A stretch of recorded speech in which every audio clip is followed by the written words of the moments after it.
জাতিসংঘের সাধারণ অধিবেশনে যোগ দিতে বাংলাদেশের প্রধান উপদেষ্টা ডক্টর মোহাম্মদ ইউনূসের সফর সংক্ষিপ্ত করা হচ্ছে।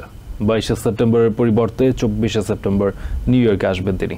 কূটনৈতিক সূত্রগুলো জানিয়েছে, নিউ ইয়র্কে তার নাগরিক সংবর্ধনার উদ্যোগ বাতিল করা হয়েছে। বাংলাদেশে পরিবর্তিত রাজনৈতিক প্রেক্ষাপটে এবারের জাতিসংঘ অধিবেশন নিয়ে বাংলাদেশি আমেরিকানদের মধ্যে আগ্রহ বেড়েছে।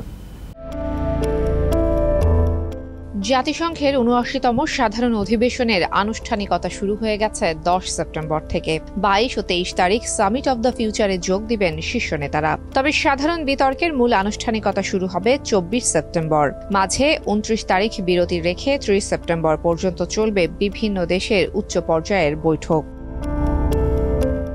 আগে ঘোষিত সফরসূচি অনুযায়ী ২২ তারিখ ঢাকা থেকে নিউ ইয়র্কে আসার কথা প্রধান উপদেষ্টা ডক্টর মোহাম্মদ ইউনূসের। ২৭ তারিখ সাধারণ বিতর্ক সেশনে বক্তব্য রাখার কথা রয়েছে তার। এবারের বৈঠকে বাংলাদেশের অবস্থান এবং তাতে বিশ্ব নেতাদের প্রতিক্রিয়া কেমন হতে পারে তা নিয়ে আগ্রহ রয়েছে জনমনে। প্রতি বছর বাংলাদেশি আমেরিকানরা সামাজিক, রাজনৈতিক ও সাংস্কৃতিক সহ বিভিন্ন সংগঠনের মাধ্যমে নাগরিক সংবর্ধনা দেয় বাংলাদেশের সরকার প্রধানকে। চলতি বছর নাগরিক সংবর্ধনায় সমন্বয়ের দায়িত্ব দেওয়া হয়েছিল নিউ ইয়র্কের বাংলাদেশ কনসুলেটকে। এ নিয়ে গত কয়েকদিন ধরে বিভিন্ন সংগঠনের ব্যানারে নানা প্রস্তুতির কথা বলা হলেও কূটনৈতিক সূত্রগুলো বলছে, সফর সংক্ষিপ্ত করে আনার ফলে শেষ মুহূর্তে বাতিল করা হয়েছে নাগরিক সংবর্ধনার আয়োজন।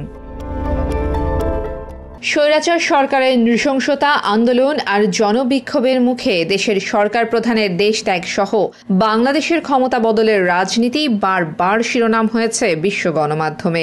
নৃশংসতার প্রতিবাদ বা নতুন নেতৃত্বকে স্বাগত জানিয়ে প্রতিক্রিয়া দিয়েছে বিশ্বের বিভিন্ন দেশ।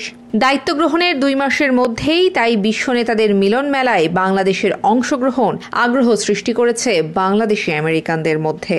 ডক্টর ইউনূস আসলে নতুন মুখ, হয়তোবা আমাদের বাংলাদেশে দায়িত্ব নিচ্ছেন নতুন, কিন্তু উনি ইউএসএতে উনি নতুন না। আন্তর্জাতিকভাবে উনি অনেক ভালো করবেন, সবার সাথে ভালো সম্পর্ক তৈরি হবে বলে আমার বিশ্বাস। এটা আগ্রহ আছে আমাদের, কারণ হচ্ছে যে আমরা তো ইন্টারন্যাশনালি অনেক বিষয়কে লিড করি এবং আমরা মাইক্রো ক্রেডিট নিয়ে ওয়ার্ল্ডকে লিড করি। তো সে মাইক্রো ক্রেডিটের পায়োনিয়ার এবং সারা বিশ্ব খ্যাত আমাদের নোবেল লরিয়েট তিনি আসছেন জাতিসংঘে। তিনি সারা ওয়ার্ল্ডের জন্য কি মেসেজ নিয়ে আসছেন সেটা দেখার জন্য এবং শোনার জন্য আমরা তো অধিক আগ্রহে আছি। যে ইউএনের মানে ইয়েটা হচ্ছে, মিটিংটা হচ্ছে, সে সর্বোচ্চ মানে তার তো সম্মান আছে এবং সর্বোচ্চ সম্মান সে পাবে। আসেন, ওইখানে ইন্ডিয়ান প্রাইম মিনিস্টার থাকবেন, ওনার সাথে আমাদের বর্ডারের ইস্যুটা নিয়ে ডিসকাস করবেন, আমাদের বর্ডার ইস্যুটা যেন শেষ হয়ে যায় এবং আমাদের মিলিটারি কোঅপারেশনটা ভালো হয়। অলসো পাকিস্তানের প্রাইম মিনিস্টারের সাথে আমাদের মিলিটারি কোঅপারেশনটা বাড়ানোর জন্য আপনারা আগ্রহী দেবেন। বাংলাদেশ নতুনভাবে পরিচয় হবে তার দ্বারা।